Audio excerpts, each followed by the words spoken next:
Bienvenidos a este capítulo especial en donde vamos a hablar puramente de tecnología. Ya usted pudo escuchar a Rubén en lo que le gusta en términos de manejar aviones, lo que le gusta que también obviamente es la tecnología, cómo se maneja, etcétera. Pero vaya que hicieron un anuncio de inversión bien importante en nuestro país, AWS, en donde nos convertimos en una región de centros de datos. Y cuando uno piensa en inteligencia artificial, quizás para muchas personas, pues lo último es la interacción que tienes, pero todo está sostenido por infraestructura y no solo inteligencia artificial, en general, cualquier servicio, cualquier experiencia de consumidor está intermediada por la infraestructura de la tecnología y eso es lo que hace la diferencia y lo va a hacer cada vez más en el siglo XXI de las economías que logren prosperar más y las que quizás no prosperen tanto. Totalmente, Rodrigo. Gracias nuevamente por invitarme. Siempre es un placer conversar contigo. Sí, como bien dices, nosotros hicimos una inversión, yo te diría una de las inversiones de tecnología más importantes que se han hecho en la historia de México, $5,000 millones, ¿no? Es el tamaño de la inversión, para desplegar un clúster de 3 centros de datos. Esos 3 centros de datos nosotros oficialmente le llamamos una región, ¿no? Pero lo que realmente compone una región son 3 zonas de disponibilidad o centros de datos interconectados entre sí, que ya por default te permiten tener redundancia, ¿no? Están separados más o menos 70 kilómetros entre cada uno de ellos. Y obviamente la decisión, Rodrigo, fue muy orientada a escuchar al cliente, ¿no? Y mucho también asociada a nuestra cultura del por qué. Nos hacíamos la pregunta de ¿por qué seguimos almacenando datos fuera de México? Claro. ¿No? Muchos de los clientes nos decían, oye, hay recomendaciones, regulaciones que nos dicen que es mejor tener los datos por soberanía nacional almacenados en México. ¿O por qué otras empresas nos decían, ¿por qué no me permites entregar a milisegundos de tiempo alertas o transferencias electrónicas o, por ejemplo, la alerta sísmica, ¿no? A través de Sky Alert, donde cada minuto, cada segundo, ni siquiera minuto, cada segundo hace una diferencia para salvar vidas? Y ahí es cuando tomamos la decisión de hacer esta inversión que al final del día nos está ayudando a liderar una estrategia de soberanía nacional en términos de poder almacenar datos dentro de las fronteras del país y a poder ayudar a N cantidad de empresas con diferentes casos de uso a entregar en milisegundos de velocidad, que es lo que técnicamente se llama latencia, y poder realmente darte una experiencia que primero sea más segura, más rápida desde el punto de vista del usuario, pero con menos capacidad de fallo, ¿no? Entonces, claro, es eso gracias a entender todo lo que nuestros clientes nos han permitido escuchar a través de los años. Y sobre todo ahora probablemente alguien pueda entender este concepto de la latencia con estas plataformas de contenido bajo demanda, en donde si se traba 2 segundos, vas a empezar a ver el famoso circulito dependiendo de la plataforma en la que estés.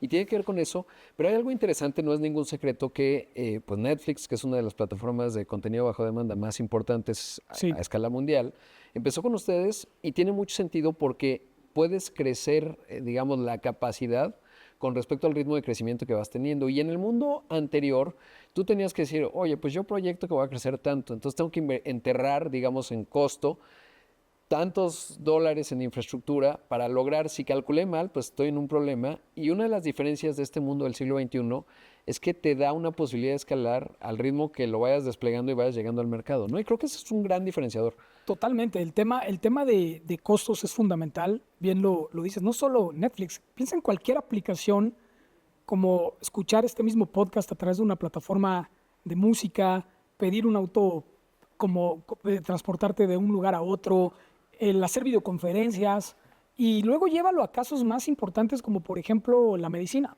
¿no? Donde puedes hoy inclusive hacer una operación de corazón abierto utilizando tecnología apalancado de inteligencia artificial para tomar decisiones o efectuar movimientos robóticos quirúrgicos que son de vida o muerte, donde la rapidez, la precisión, el procesamiento local de datos podría haber sido imposible hasta ahora teniendo la infraestructura en tiempo real y a una distancia mínima, ¿no? Entonces, ese tipo de cosas se empiezan a abrir y empiezan a cambiar la manera en también cómo México puede crecer digitalmente hablando para traer en cualquiera de las industrias tecnología de punta que te aproxima a no tener que ir a otros lugares del mundo a hacer este tipo de procedimientos. Y habilitar, ¿no? Porque, por ejemplo, en el coche, en el tema de los automóviles autónomos, que estamos viendo ya flotas 100% autónomas en Estados Unidos, etcétera, pues tú no quieres un coche que vaya a 100 kilómetros por hora y que tenga una latencia de 2 Claro. segundos, porque es una gran diferencia. Y si México va a crecer en el futuro con estas nuevas posibilidades tecnológicas, que estas son las que hoy vemos, pero van a venir unas que no nos imaginemos, necesitas esa infraestructura en términos de que esté en México para que no tengas estas brechas. Digamos, todo tecnología lo puede resolver, incluso la latencia, Totalmente. pero va a ser mucho más fácil si tienes este tipo de infraestructura. Y a eso hay que sumarle también el costo, ¿no? Porque al final del día, tenerlo dentro del país te ayuda a optimizar los costos, ¿no? En términos de que también inclusive lo puedas monetizar y utilizar los impuestos en pro de ello, diferente a comprarlo o consumirlo fuera del país. Pero más allá de ello, el poder interconectar lo que puede estar almacenado en México con más de 146 centros de datos que existen de AWS a nivel mundial en 34 regiones, ¿no? Acuérdate que estas regiones tienen adentro diferentes centros de datos. Y entonces, la nube como tal, lo que también genera es que al tener la capacidad de poder tener toda esa información y ese servicio aquí, le permite a muchas empresas, particularmente a las medianas y pequeñas que hoy van a tener o ya tienen acceso a eso, a poder abrir fronteras y de la noche a la mañana poder estar haciendo negocios que difícilmente lo podrían haber hecho sin tener la infraestructura aquí en otros lados del mundo. Piensa, por ejemplo, en bancos o estas fintechs nuevas que están emergiendo, que hoy están atacando nichos de mercado muy interesantes como el pequeña y mediana empresa, como mañana pueden ofrecer este mismo servicio a lo mejor también en Europa, en Sudamérica, en el norte de Estados Unidos, para gente inclusive que utiliza mucho el mecanismo de remesas. Entonces, esta interconexión, ¿no?, de red de centros de datos te permite que la latencia para lo que vas a ejecutar aquí, pero si tú eres un banco que nació en Brasil, ¿no?, como Nubank, por ejemplo, que corre con nosotros y que ahora tienes la capacidad de toda esa información, la regulación, utilizarla en México y la rapidez en la que puedes entregar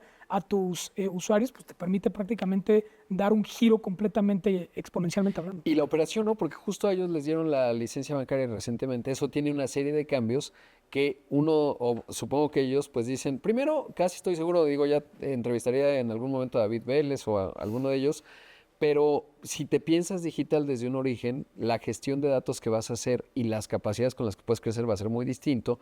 Pero obviamente si ya con la licencia bancaria te van a poner otras reglas que seguramente ahí la localización de datos tiene más relevancia. Probablemente ya la tienen, ¿no? Por la naturaleza de quiénes son. Pero creo que eso va siendo importante. Ahora, ¿cómo fue la decisión México? ¿Cuánto tiempo tardó y por qué México?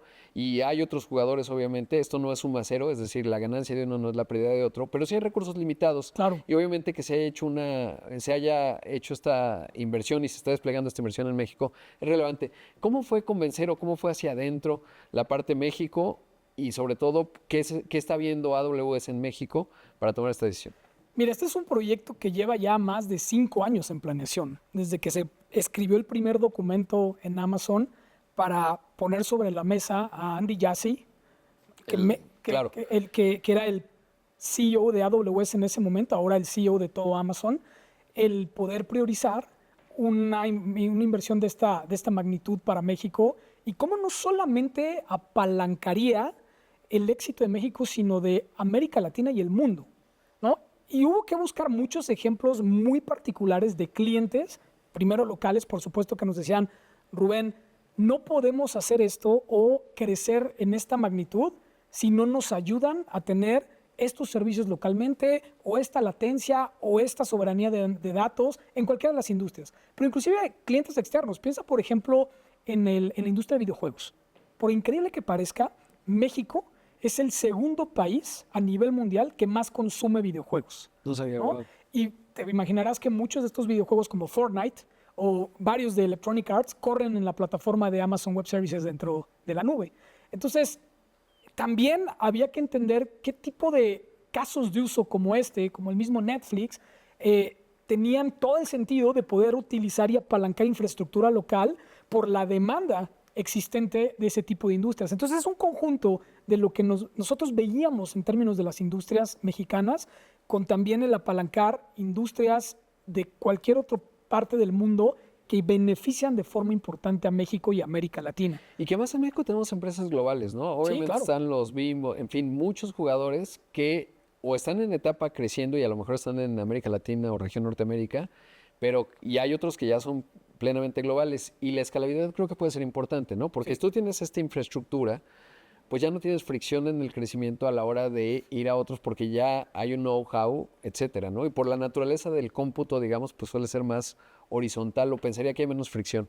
Totalmente. Mira, yo creo que todas estas empresas, algunas más adelantadas que otras, pero sin lugar a dudas están en una transformación digital importantísima, ¿no? Hoy la columna vertebral de todos los negocios tiene que ver con tecnología, ¿no? Independientemente que no se dediquen per se a eso. Si no tienes una base tecnológica correcta, probablemente tu ventaja competitiva y el time to market va a ser menor. Poner servicios en Amazon Web Services, tenemos nosotros cuantificado, ¿no? Que cuando pasas de on-premise a la nube de AWS, tu time to market crece al 40%, ¿no? Y hasta algunos casos 60%. Entonces, obviamente te ayuda en esa transformación digital de manera importante y los negocios mexicanos entienden que en la medida de lo posible no se tienen que dedicar a administrar servidores. Y esto es como la luz. Tú y yo hoy prendemos un switch de la luz y más nos vale que funcione. No sabes dónde están las torres de energía. No te debería de importar, ¿no? Esto se va a volver en la medida de lo posible un commodity. Pero teniéndolo en México, claramente tienes ventajas. No es lo mismo que tengas una torre aquí cerca, ¿no? A que la tengas en otro lado y lo que tarda y el costo que eso tiene. Entonces, una segunda decisión que fue muy importante, Rodrigo, fue llevar esto ahora a Matt Garman, ¿no? Que es el actual CEO de AWS, para poder presentarle la estrategia de precios. La región de Amazon Web Services en México es la segunda región más económica a nivel mundial. Wow. ¿Cuál es la primera? La primera es Virginia, que es donde prácticamente la matriz, ¿no? Que se mide en gigas, ¿no? En gigawatts. Hay maneras de verlo, ¿no? Desde el tipo de servicios, precios, consumo, electricidad. Pero overall, ¿no? Nosotros pusimos un caso muy, muy fuerte para sustentarlo. A mí me tocó personalmente estar en la mesa con Matt para poder convencerlo a él y al equipo directivo de que esta región debería de ser 5% más alta en precio única y exclusivamente que Virginia. No hay, solo para que tengas una referencia, Brasil es 40% más cara en comparación de Virginia. ¿Cuál fue la pregunta más difícil que te hizo Matt? Mira, la pregunta más... O si hubo una, pues deben ser 20, varias, ¿no? Hubo varias. Yo te diría que la más importante, quizá no sea tan difícil, pero más importante es ¿en qué tiempo íbamos a ver el retorno de la inversión si poníamos ese precio? ¿No? Porque no es lo mismo ponerlo más caro y obviamente se reduce y hacerlo menos caro, porque la otra era, nosotros no estamos acostumbrados, y Amazon nunca lo ha hecho así, en subir precios. Siempre bajamos precios. Hemos bajado precios más de 145 veces. Entonces, lo que él me decía, esta es una decisión no reversible, porque si nosotros ponemos ese precio, el día de mañana potencialmente lo vamos a tener que bajar. Entonces, convénceme que al final del día es el precio correcto. Y ahí obviamente entran muchos factores también geopolíticos. Yo le decía, mira, no hay ningún sentido o ninguna fábrica o ninguna inversión en México que el mexicano piense que se invierte para ser más cara que en Estados Unidos. Claro. No lo hay, porque tienes aquí mano de obra calificada a menor precio, los terrenos son más baratos, tienes obviamente mejores condiciones en términos de clima, etcétera. Obviamente la tecnología que estamos probando, una tecnología única en términos de eficiencia. Entonces, fueron varios factores que al final del día muchos no los puedo revelar porque son secreto industrial, pero que al final del día, en términos cuantificables, hacían todo el sentido del mundo. Y claro, también hay que analizar qué otras opciones existen en el mercado, cómo están y por qué eso nos daría una ventaja competitiva. ¿Qué hay del tema del abasto eléctrico que tiene que ver con una preocupación siempre? Y por eso son 3 y por eso la región, incluso sé eso, a lo mejor es mito, pero que están en diferentes capas tectónicas, porque no puedes tener el mismo riesgo y por eso hay esta resiliencia. Y la otra es la electricidad, que es fundamental. Sí. Hemos tenido varias discusiones al respecto. Si comparamos Brasil, por ejemplo, con los afluentes y la hidroeléctrica es muy potente, ¿cómo fue esa parte? Y sobre todo, que tiene que ver con lo que le preocupa al cliente final, que es, yo tengo que garantizar que mis datos están ahí.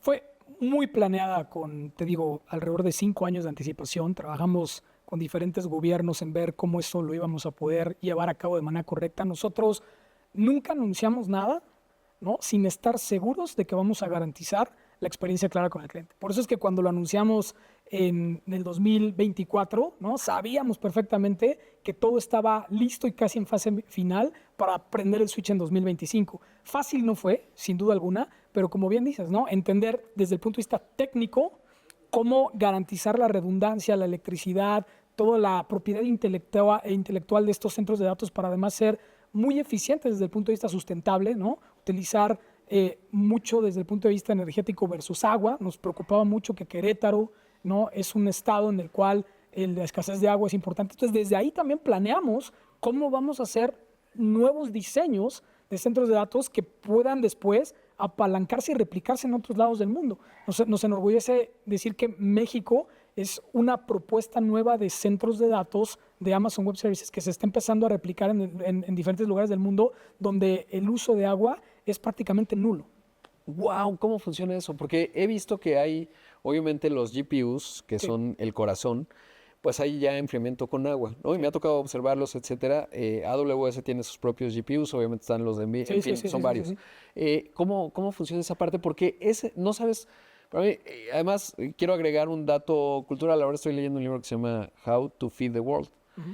Y entonces ahí resulta que un café, tomarte una taza de café, es intensivo en uso de agua o una tonelada de maíz. Y de repente estamos en la discusión de que la inteligencia artificial nos va a dejar sin agua. Si ya te preocupaste por el café o la tortilla que te comiste, porque probablemente es cero eficiente en agua. Y ahora que me cuentes esto que es nuevo para mí, ¿cómo funciona eso? Y sobre todo, ¿qué tecnología implica?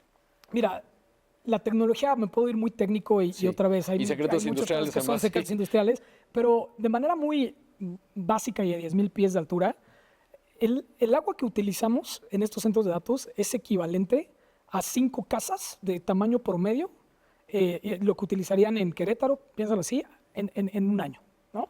Pero tú estás hablando de 3 centros de datos con hectáreas inmensas de... O sea, más bien debe ser para la persona que está cuidando. Es para ir al baño, ¿no? Para que puedas ir al baño. Pero en realidad todo el enfriamiento y la tecnología que utilizamos está hecha a través de una tecnología que se llama chillers, que al final del día te ayuda a un enfriamiento mucho más efectivo, distinto a lo tradicional. Por ejemplo, si tú te vas a Virginia, a Irlanda, normalmente se aprovechan las capacidades de frío, ¿no? Sí. Allá hay mucho frío y en estas épocas Querétaro no necesariamente es así. Y aunque haya frío, no llega nunca a las temperaturas. Entonces, ese tipo de cosas nos ayuda a que no estemos comprometiendo el agua del estado, que seamos eficientes, que podamos calcularla de manera correcta y que además garanticemos tener los últimos servicios como los que hablas de inteligencia artificial generativa. Claro. Y eso te quiero preguntar, ¿cómo se da la evolución en términos de la planeación? Porque el Blackwell, que digamos es el último que están ofreciendo, ustedes están desarrollando el Trainium, me parece. Trainium y Inferential. Exactamente. Y que en la otra conversación platicábamos pues que hay dos componentes. No es lo mismo entrenar un modelo que la inferencia, que es preguntarle cosas. Entonces ustedes tienen los dos, pero ¿cómo, digamos, planear para que el sucesor del Blackwell o el Trainium o el Inferential, que van a venir la versión 2 o 3 o 4, sigan estando actualizados? ¿Cómo funciona esa parte? ¿Estar actualizados te refieres al procesador? A que cuando salga el nuevo lo sustituyes o son racks o cómo funciona. Sí. Y sobre todo de cara a los clientes, pues que digas, oye, porque esa es la otra que te debe tocar mucho en las conversaciones como cliente. ¿Por qué no mejor lo decido un año que la tecnología ya avanzó? Claro. ¿No? Depende mucho del caso de uso, sí. ¿no? Hay casos de uso que ni siquiera te diría recomendamos utilizar eso porque lo puedes resolver con un procesador tradicional. O hay veces que mucha gente piensa que inteligencia artificial, como está de moda, acaba de nacer. Y realmente esto tiene más de 40 años, ¿no? Entonces hay muchas operaciones que son de machine learning o de deep learning que se pueden resolver con el procesador tradicional. Cuando llevamos a inteligencia artificial generativa, ¿no? Y la gran diferencia es la inteligencia artificial tradicional, por llamarlo así, resuelve problemas muy específicos, ¿no? Tú estás en un centro de distribución, hay un robot y lo que tiene que resolver es cuál es el camino más corto para surtir una Alexa y que te llegue en 2 días y cada vez tomar el camino más corto. Es muy específico. La inteligencia artificial generativa, una vez preguntándole, crea contenido basado en una tarea. Entonces, ahí es donde necesitas este nivel de procesamiento para poder aprender y para poder optimizar. Entonces, lo que nosotros hacemos es, dependiendo del caso de uso, hacemos el requerimiento, si en ese momento fuese necesario, para poder colocar procesadores de X gama o de X versión que puedan al final del día satisfacer las necesidades. Ahora, siempre hay un roadmap en el cual se van a ir modernizando, ¿no? No vamos a dejar ahí un procesador de 40 años, sino lo vas modernizando y y siempre hay esas etapas de migración. Pero yo te diría hoy los casos quizá más alentadores y personalmente lo que a mí me provoca más orgullo de participar en una empresa como esta, donde lideramos el tema de inteligencia artificial, es la medicina. ¿No? Imagínate escenarios. Para mí, si en 10, 15 años logramos curar el cáncer, creo que lo vamos a poder hacer gracias a la inteligencia artificial generativa. Porque el nivel de aprendizaje, de procesamiento, de entendimiento del genoma humano, del ADN, te va a permitir tener cosas impresionantes. Hoy ya lo hacemos, por ejemplo, y me enorgullece mucho en México con Grupo Ángeles, es un gran ejemplo. Tú vas hoy a un check-up con Grupo Ángeles y tienes la opción de que en 3 horas, a través de radiografías tradicionales, puedan con inteligencia artificial generativa hacer un mapeo de tus órganos y poder detectar propensidad a tener cáncer muchos meses antes que lo que harían en un ejercicio tradicional. Pero más importante aún, esta inversión que ellos hicieron se está transformando en una fábrica de software, prácticamente en una nueva línea de negocios, porque ahora dijeron, oye, nos está yendo tan bien que qué pasaría si vendemos esta solución empaquetada a otras clínicas o hospitales del mundo, Claro. ¿no? Porque realmente te genera... Y entonces, eso es una aproximación. Ahora, Christus Muguerza, otro hospital diferente, está invirtiendo también con Amazon Web Services en la inteligencia artificial generativa en modelar análisis sintético de diferentes personas, porque acuérdate que en la parte de salud hay regulaciones muy importantes de privacidad de datos, el HIPAA, donde no puedes, yo no puedo agarrar y decir, oye, déjame, comparto tus datos para modelar. Entonces, ellos lo que hacen es, basado en toda la data que tienen, simulan sintéticamente diferentes casos, de tal manera que si alguien viene y tiene una enfermedad cancerígena, no tengan que estar a prueba y error diciendo, mira, este es el tratamiento, y luego, a ver, no te funcionó muy bien, vamos a otro. Y la nocividad que eso le impacta al cuerpo humano es durísimo. Entonces, hoy con la inteligencia artificial pueden decir, oye, mira, esta persona A realmente se parece a esta simulación al 98% y este es el tratamiento adecuado que va a poder lograr la remisión del cáncer en menor tiempo. Y ya solo eso, Rodrigo, es un cambio completamente disruptivo de lo que te provoca la inteligencia artificial, que eso yo te diría la dificultad de entender la bajada a tierra, ¿no? Muchos pensamos que es solamente un chat donde le preguntas si le traduces un correo, pero casos como estos son los que van a cambiar la manera en la que vivimos. Sí, sobre todo, y mencionas algo interesante, pensaba en alguna metáfora y, por ejemplo, cuando uno piensa en el machine learning, está sobre algo que ya conoces. Pensemos en el ajedrez, hay unas reglas dadas, hay un número de operaciones que puedes realizar, es muy específico, y lo hemos visto en varios casos. Si tú ponías a Big Blue a hacer otra cosa que no es ajedrez, estás en un problema. Y la generativa quizás es, tengo que navegar una ciudad. En términos de que tengo tokens, es mucho más complicado de lo que estoy simplificando. Sí, pero Y voy haciendo la predicción del siguiente mejor token. Por eso lo visual no es tan fácil en la correcto. inteligencia artificial generativa, porque no son tokens, digamos, no me quiero poner muy técnico, pero no es información discreta que tiene un Totalmente. principio y un fin, sino cuando vemos, pues no es así. Pero eso, digamos, esa apertura y la combinación además de las distintas técnicas, porque vas a combinar cálculos muy concretos, específicos, que es un caso de uso para X Sí, empresa, como el que, o para Hospitales Ángeles en términos de ya parametrizado una radiografía que, digamos, está muy parametrizado, sí. pero otras en donde dices, bueno, ahora con un acervo de conocimiento global que se va actualizando, cómo genero el siguiente mejor token y luego cómo lo cruzo con un humano que lo va a verificar, ¿no? Correcto. Que sería una forma ahí de... Mira, nosotros lo que estamos viendo en las diversas empresas, yo te diría, lo podría resumir en 3 casos de uso. El que va más orientado a defender, ¿no? A decir, oye, tengo este miedo de quedarme fuera, porque hoy todas las empresas dicen, tengo que estar en la ola de inteligencia artificial. Y la gran mayoría no saben ni por dónde empezar.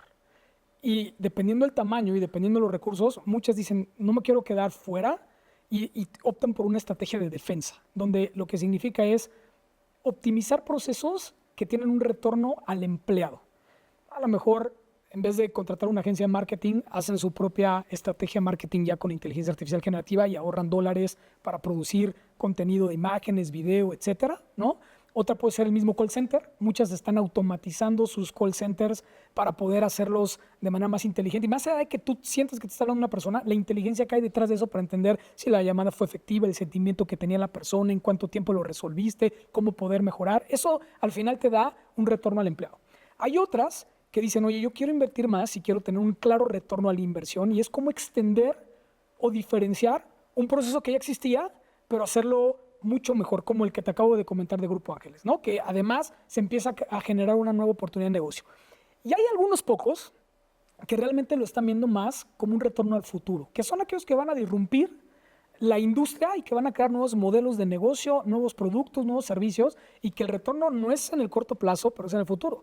Una de las armadoras de autos más importantes que está aquí en México, hablaba con el CEO y me decía: Rubén, yo quiero entender cómo diseñar el auto de la generación de 10 años adelante, que hoy no tiene el poder adquisitivo probablemente, pero que en 10 años sé que ya los chavos no quieren manejar, no les interesa, no les está provocando la misma ganas de manejar. Entonces, ¿cómo tengo que aproximar un auto para México?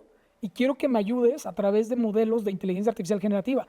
Y más allá del diseño del auto, estamos hablando de 10 años, terminamos también revisando modelos de negocio diferentes, ¿no? Oye, pero a lo mejor ni siquiera es el coche, es que la persona en ese momento ya no va a querer comprar un auto, te lo va a querer rentar al día.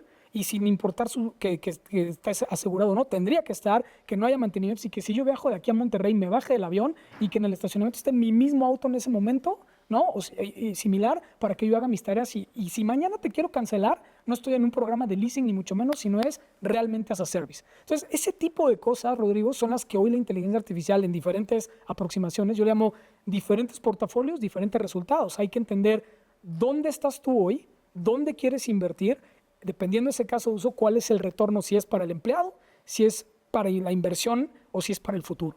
Claro. Ahora, ¿qué hay de la parte de seguridad? Y eso es bien importante. Cuando empezamos a tener esta discusión hace muchos años, porque como bien dices, no es nueva, pues yo me acuerdo que uno de los primeros contratos que tuvo AWS, o al menos eso vive en mi memoria, pues era la CIA. Y yo decía, bueno, si tienen a la CIA, eso debe ser ultra recontra seguro, ¿no? Y bueno, hasta ahora no ha habido ninguna filtración, a diferencia de otras cosas. Sí. ¿Qué hay del tema de la seguridad y cómo se garantiza? Porque obviamente, y el miedo no solo es la seguridad de los datos en términos de los hackers y eso, que es importante, y con las nuevas capacidades, eso siempre hay que mantenerse en escala. Claro. Y por eso cuando pensamos on-premise, pues no tienes el CAPEX para sostener la seguridad que sí tiene AWS. Esa es una. Pero lo segundo es la información propietaria, porque alguien podría pensar, no, pero es que ya saben como esta empresa que acabas de describir, Automotriz, dice, ahora vas a ver el secreto de mi modelo de negocio, ¿qué tal que lo comparte? ¿Qué hay de esa otra parte que seguramente es alguna preocupación que alguien puede tener? Mira, en términos de seguridad, nosotros decimos que la seguridad no es ni siquiera prioridad 1, es prioridad 0. Cada vez que trabajamos con un cliente, y lo hacemos además a través de nuestra red de socios de negocio que llamamos partners, hay muchos de ellos que están certificados o especializados en competencias de seguridad, que lo que hacen es generar casos en donde arquitecturamos para lo peor. O sea, tienes que pensar en lo peor. Y para mí es como un seguro de coches, ¿no? Muchas veces, la gran mayoría de las personas dicen, voy a comprar la póliza más barata, no me va a pasar. Y lo barato sale caro. Sí. Te pasa y dices, híjole, hubiera realmente comprado la póliza que me cubría todo. Es exactamente lo mismo. Tenemos que ayudar, y nuestros socios lo hacen muy bien, a hacer entender a estas empresas cuánto cuesta, en términos de dólares o de pesos, un minuto de tu operación abajo. Cuantifícalo. Si eres un banco, estar un minuto abajo, ¿cuánto te va a costar? ¿No? A lo mejor si es una solución de un ERP o de un CRM interno, bueno, a lo mejor lo puedes, ahí tienes un Excel que seguramente tienes el nombre de tu cliente y vas a poder maniobrar en la medida en la que lo restableces. Pero si es un caso de misión crítica, no puedes jugar con la seguridad. Y es una responsabilidad compartida, Rodrigo, porque muchos dicen, oye, pero es que entonces quiere decir que la nube nunca falla. A ver, la nube, nosotros nos hacemos responsables de la infraestructura, de estos centros de datos que pusimos, que están mega blindados con todo lo que quieras y mandes en términos de regulaciones, pero al final hay una capa de aplicación.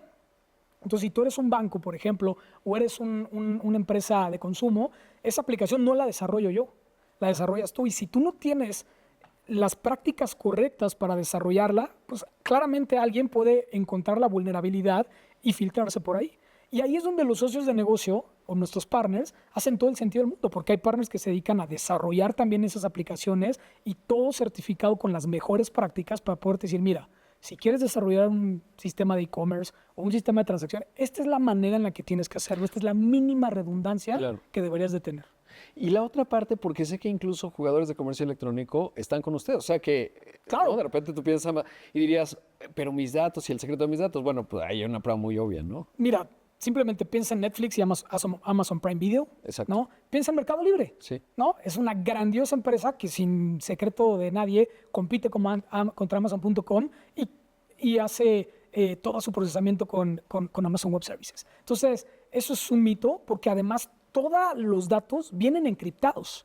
Entonces, no hay manera de que yo pueda acceder a ellos, ¿no? Y la única forma de hacerlo es si existe una orden judicial, ¿no? Donde el gobierno de cualquiera de los países llegue y está haciendo una investigación de un fraude, de alguna situación así, y aún así yo entrego los datos encriptados. Es problema de ellos de ver cómo los descifran. Entonces, eso la verdad es que no está a juego. Nadie de nosotros podemos ver la información de nuestros clientes. Ahora, ¿cuál es te diría, la pregunta más común y el punto ciego más común que hoy observas en las charlas que tienes con los clientes en México? Porque luego hay ciertas constancias, ¿no? Entonces, este es un gran punto ciego y obviamente tu misión pues es hacer visibles esos puntos ciegos a lo mejor en la toma de decisiones de una organización.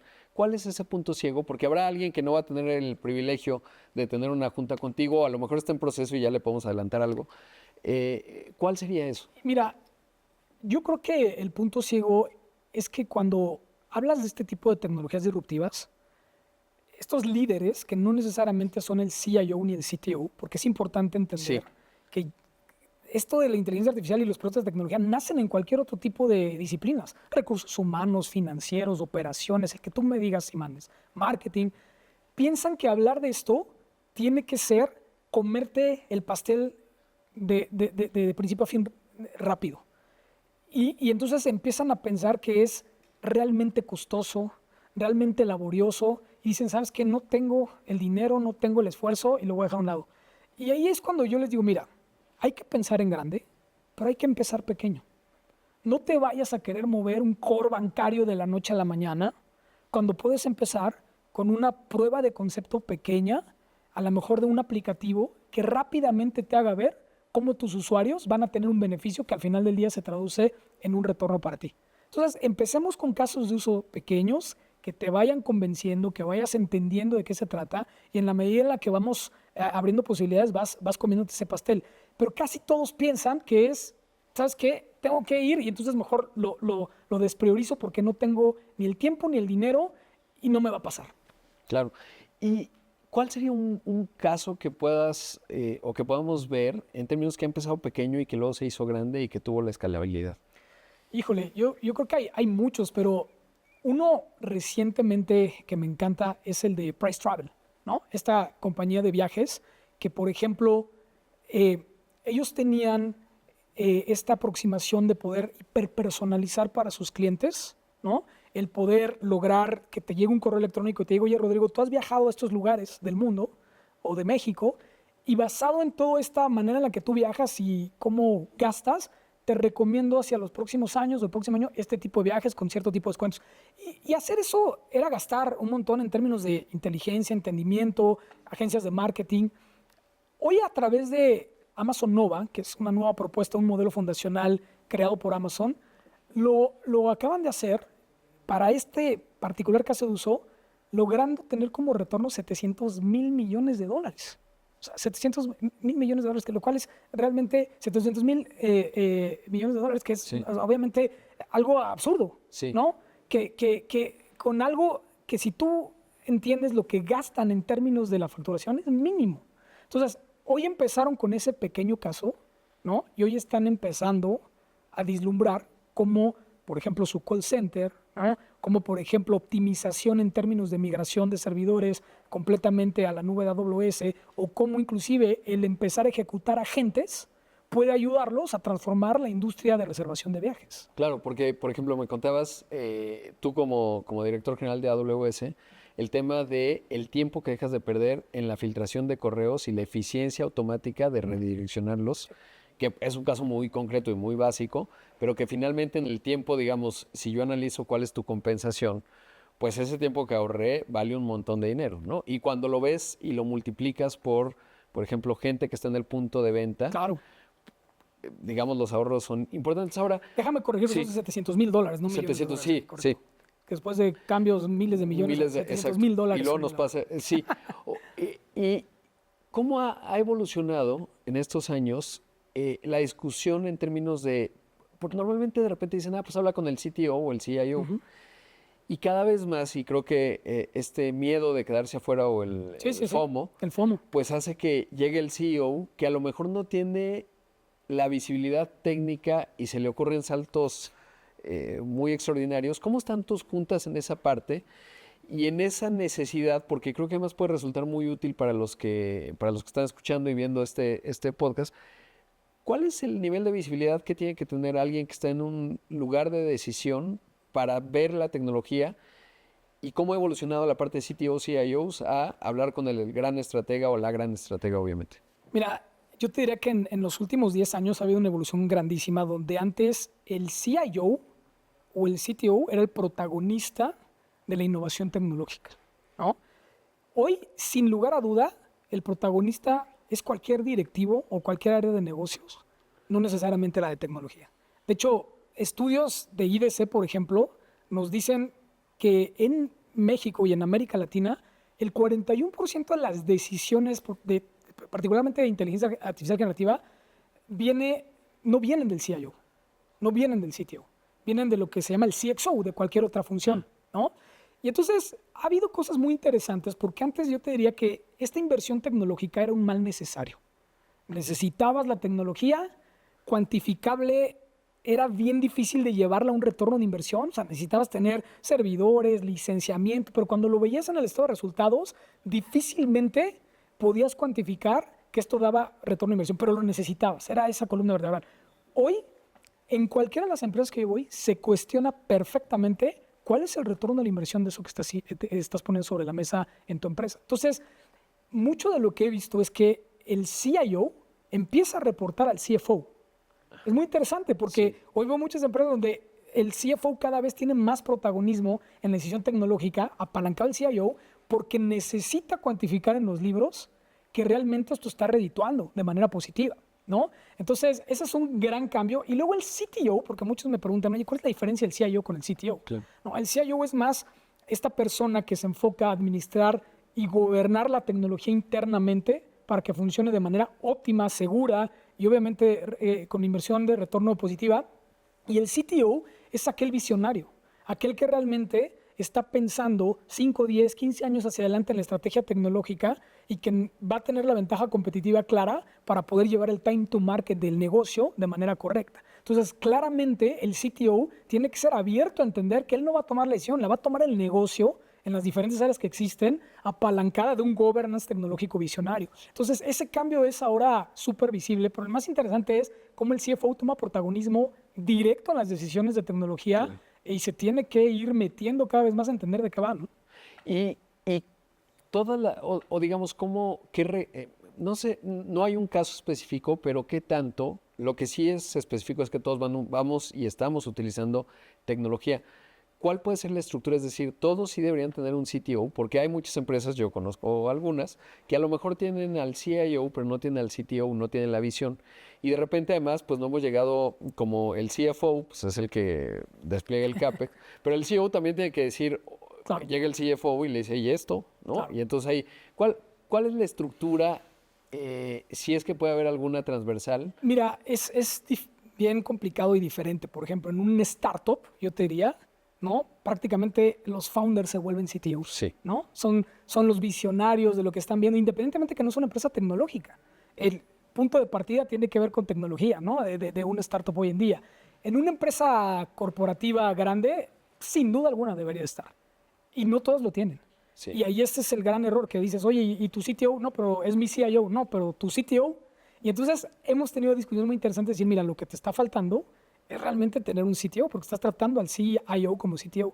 Y yo creo que en las pequeñas y medianas empresas es donde menos existe, ¿no? Por la inercia de las empresas, hay una parte en la pirámide más alta, donde podríamos decir que son las más tecnológicamente expertas, donde hay una naturalidad porque nacieron digitalmente hablando, pero en la pirámide más baja, y ahí es donde yo creo que la inteligencia artificial a través de los agentes puede hacer un cambio fundamental, ¿no? De cómo ayudarte a poder tener estrategias tecnológicas controladas, ¿no? Con visiones bien perfiladas, sin tampoco invertir en una locura Y eso es un caso de uso muy interesante, cómo ayudarte a perseguir, obviamente que no te salgas de la línea de innovación, ¿no? Y cierto grado de democratización en esa toma de decisiones con una expertise, digamos, transversal.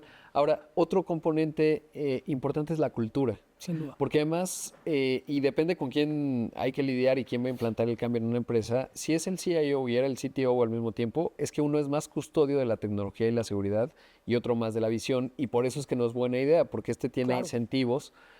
Es un incumbente, digamos, ya desplegó inversiones que tiene que justificar y si llegó algo nuevo, a lo mejor depende de la cultura.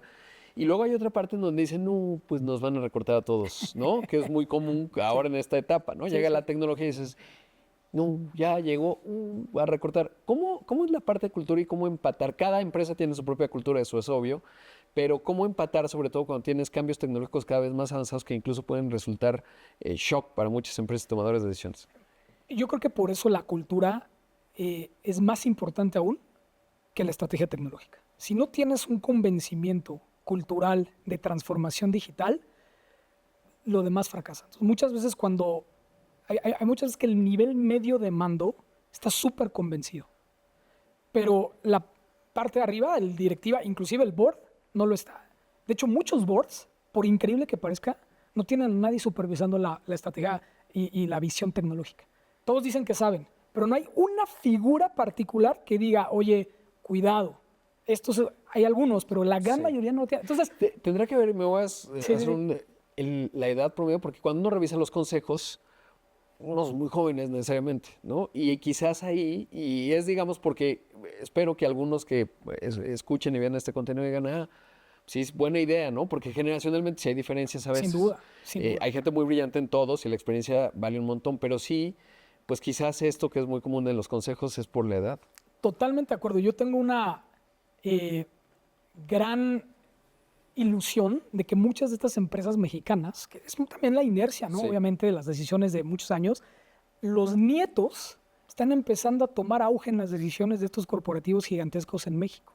Y estos nietos vienen con otro mindset completamente, digitalmente nativo, y empiezan a influir en esta toma de decisiones. Y empiezan también a ser a veces parte de esos boards que empiezan a cambiar la forma en la que se toman decisiones. Entonces yo creo que es un tema de tiempo, pero sin duda alguna, y si alguien lo escucha aquí, es un tema de conciencia, donde hay que preguntarse, oye, si la tecnología es tan importante en todo lo que estamos haciendo, ¿quién de aquí, en este consejo, vela porque estemos haciéndola de manera correcta y visionaria? Y en muchas de las respuestas vas a encontrar que todos dicen saber, pero no hay nadie particularmente dedicado a ello. Y regresando al tema de la cultura, y quiero hacer una aclaración porque a veces uno se puede encontrar a alguien de 25 años que es más bien como si estuviera 70 y gente de 70 que sabe manejar mejor y sabe más la discusión tecnológica. Es decir, no quiero tampoco que se interprete así, pero claro. ¿qué hay de la otra parte jerárquica en términos de cuál puede ser una constante en términos de desdoblar esa cultura? En los tres niveles, en el más alto, en el manager en medio, en el gerente y en la parte que va a ejecutar. A ver, yo creo que tiene que haber ese convencimiento al máximo nivel y luego cascadearlo o permearlo en la organización por igual. No importa que seas el nuevo becario, ¿no? O el más alto ejecutivo, todos tienen que tener muy claro y convencidos de hacia dónde va la empresa, cuál es el norte en el futuro, ¿no? Más allá de los bits y bytes, y cómo culturalmente hablando eso va a impactar en un cambio donde tu posición, mi posición, va a evolucionar en el tiempo. Y tiene que ser así. Pero otra vez, si arriba no está ese convencimiento, nunca va a estar abajo. Entonces, lo más difícil que a mí me toca en este tipo de organizaciones es realmente convencer hacia el board y obviamente los CEOs que al final del día después lo desplieguen a todos y entonces ya se vayan viendo los beneficios, ¿no? Y otra vez, tomar iniciativas muy particulares, no quererse comer todo el pastel, sino decir, ¿por dónde vamos a empezar? Que se vayan viendo esos cambios, que a todos los niveles sean visibles y evidentes, y más importante aún, en el cliente, para entender que realmente lo que se está persiguiendo deriva en cambios, porque si no es notorio, eso muere en el intento. Claro. Entonces, la parte más importante es cómo logras que realmente midas y poner KPIs o métricas muy particulares que midan que lo que estás implementando desde el punto de vista cultural después realmente es exitoso en tu negocio. Sí, porque además el CFO cuando lo vea es inalienable algo que ya generó rentabilidad o eficiencias, difícilmente va a no sobrevivir en el tiempo. Y por eso es la discusión. Y ya por último, te quiero preguntar otra parte, que es la puerta de entrada, diría así, y me refiero a Bedrock, ahorita nos explicas brevemente, pero es esta parte, no sé si el término correcto es agnóstico, pero es una plataforma abierta, adaptativa, porque como decíamos, pues a veces muchos quedaron acostumbrados, sobre todo en la parte del CIO, en donde hoy tomo esta decisión y ya me casé 10 años. Y al ritmo de innovación que estamos viendo, pues eso es complicado, ¿no? Porque llega R1 de DeepSeek y te cambia la estructura de costos y dices, oye, no, yo prefiero ese. ¿Qué hay de esa parte flexible? Y creo que el nombre Bedrock, además, que es la puerta de entrada, no solo es en inteligencia artificial, pero pues es esta base, ¿no? Claro.